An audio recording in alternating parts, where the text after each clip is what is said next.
This is Financial Standard, the definitive source of news, thought leadership and analysis for Australian wealth management professionals. Financial Standard. Take the lead.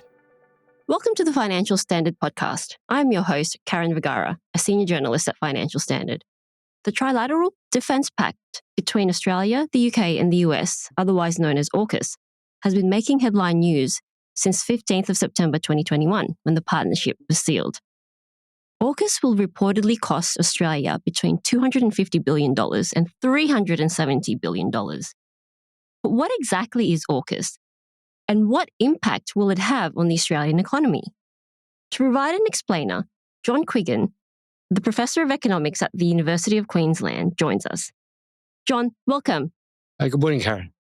Thank you so much for your time. So, John, what is AUKUS? So it's an arrangement essentially for Australia to acquire nuclear-powered submarines. It replaced a previous arrangement we had with France, which would have given us non-nuclear-powered submarines, although the French would have been willing, I think, to go with the nuclear option if we'd asked for it. These are initially going to be borrowed from the United States and then eventually bought from the United Kingdom, hence AUKUS. John, is it true that Australia rescinded the contract with the French abruptly and they decided to go with the US and the UK instead? That's correct. Certainly the French weren't at all happy about it. And I suppose they never really forgave the then Prime Minister, but he's gone now. So I suppose that particular issue is in the past. So is AUKUS America's way of maintaining its primacy, quote unquote? I see it mainly, the big beneficiary of this, I'd say, is the UK. They get all the benefits and no costs. They want to build their own nuclear subs, and this will help keep their industry afloat. It's much more of a mixed bag for the US because they have to lend us submarines under the deal, and it's not clear that their own navy won't be looking for those submarines themselves. From Australia's point of view, we're spending a lot of money and without really a very clear strategic rationale. So the question of will these submarines operate essentially under US command in the context of a conflict, which will presumably be with China? A bunch of reasons that hasn't been discussed. We don't usually talk about going to war with people, but also but the lack of discussion has been such that there's no real understanding of what good these submarines will do us. What do you think are the advantages and disadvantages of AUKUS from a geopolitical point of view? Well, the main issue, I think, the main case for it from a geopolitical point of view comes from the view that we're likely to have or be threatened with a large-scale naval conflict with China, and that in this context, Australia might face attacks on our shipping and so forth, and that submarines could defend against this. Less openly stated, they could take part in an attack on China jointly with the US. So I think there's a bunch of issues here. They won't be around for a long time, so the situation could have changed very substantially in that time. And of course, we've been worried about China on and off for a great many years and without anything coming of it. The other question, I guess, is more one of military technology, that there's a widespread view that really the main advantage of submarines, which is they're undetectable, may well not be true, in which case we'll have a lot of money spent on devices which we ourselves are building underwater drones, which in principle appear to be designed to find subs that are trying to hide and destroy them. And we've seen, I guess, from the Ukraine war that particularly surface ships have proved to be essentially useless in conflict against drones and missile attack and so forth. Interesting. Let's talk numbers now. So there's been reports that AUKUS will cost Australia itself about up to $370 billion. What is the price tag of AUKUS, and how will the nuclear-powered submarines be manufactured? And where in Australia will they be manufactured? So the first thing is, this is what's called a mega project. A safe bet is whatever the upper range of the estimated cost, it's too low. So the likelihood that we'll get away with $370 billion is quite small. If we look at the arguments that have been put before the Australian public in a big way, most of them are that part of the work will be done in South Australia. South Australia my home state. So I grew up and people were very proud of the motor vehicle industry there. Our school visits were to car factories. When that went, there was a big feeling of loss and a big determination that South Australia should keep a manufacturing industry, a heavy manufacturing industry, and submarines have been the go-to choice because they're not subject to any kind of market test. Very interesting. Motor vehicle companies, of course, are foreign multinationals. If they say, look, we're not making any more cars, there's nothing the government can do about it. But the government can say, we're going to make submarines. And we had the Collins-class submarines and then the current generation. And having at least part of the work done in South Australia has always been a crucial part of the story from the political point of view. We know the phrase, what goes around comes around. So what if the US or the UK walks away from this deal? And is it true that there is no clawback mechanism for Australia to be compensated for its investment? There's no way the UK is going to walk away from the deal. It's just jam for them.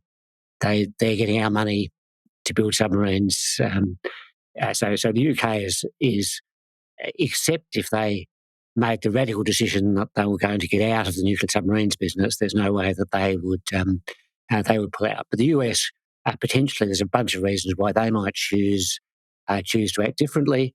There's essentially nothing we could do about that. I think that's, of course, true of our defence relationship with the US in general. If the US decides that it has different priorities, there's very little Australia can do about it. But certainly I think there's very little protection for us against things like cost escalation, delays and so forth. Interesting. Let's hope that they don't. So in terms of the Australian economy, what impact will AUKUS have on it? And what sectors will be affected and jobs, and what does it mean for our exports? Yeah, well, so it's been sold as creating lots of jobs, but in fact, per dollar spent, the number of jobs is tiny. But more to the point, the kind of jobs that are being created are the kinds of workers we're short of. Sort of article in the every day, seeing an article saying we have to build new transmission networks, we have to build out the renewable economy, we have a housing crisis, which is likely to continue more or less indefinitely. The last thing we need is lots of jobs for sparkies and builders and people like that. So as metal workers, we don't have enough of them as it is. Second point is, of course, that it's basically a very large addition to our imports.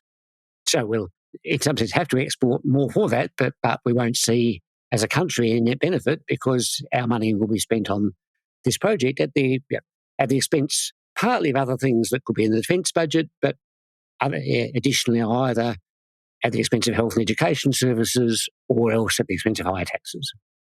Very good points.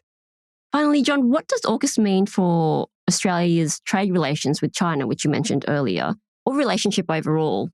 Well, it's certainly reflective of the period of fairly acute hostility in which it was signed. If you remember, China was throwing their weight around quite a lot with boycotts on various our exports to them. That reflected then various stuff. Didn't work well for China, and eventually, we've come back to our normal situation, which is fairly tense, but we still sell them lots of stuff. So, arguably, if this deal had been put up in 2024, we wouldn't have gone for it. So, what I expect is it's not really. It obviously is not doesn't reflect friendship with China, but of course, that's not. That's the fault there isn't entirely on our side by any means. But most of the time, we go through these episodes of hostility, and then we go back to the fact that the trade is mutually beneficial in a big way. So we keep on doing it. I mean, the same is if we look at everything that's happened in this relationship globally. Every year or two, the Chinese occupy an atoll or send a ship to cut some nets or something of this kind, a bit of chase something. This has been going on literally for 50 years. Nothing much ever comes of it. That doesn't mean nothing ever will come of it, but it's certainly, I think, the kind of, I don't like the word hysteria much, but I don't have a better one. If you look at the kind of stories that were running in the 9 papers 18 months ago. Absolutely, yes. Well, they gave a 3-year timeline to war with China. Well, we're halfway there and no one is talking about war with China. And so it's I think we have a problematic relationship, and of course we have a problematic relationship with the United States, particularly as US politics becomes less stable. In the event of a Trump administration, for example, who knows what would happen. That's right. Any final thoughts on AUKUS, John? Well, I mean, really, it really is a big mistake, as we could have got the same military benefits. We could have got the same military benefits from the French deal much cheaper, but almost certainly there's very little evidence really that spending a lot of money on submarines is a sensible policy. No submarine, one ship has been sunk by a submarine in the last 70 or 80 years. Our army has been committed over and over and over again. The view that we should be a big naval power, I think, is overdue for re-examination. Awesome, John. Thank you so much for your time. I really appreciate it. That's great. Thanks. Thanks for listening to this Financial Standard podcast. For more information, visit financialstandard.com.au. Please keep in mind that the information discussed in this podcast is general in nature and does not consider personal circumstances. Reliance should not be placed on any content without further independent financial research and advice.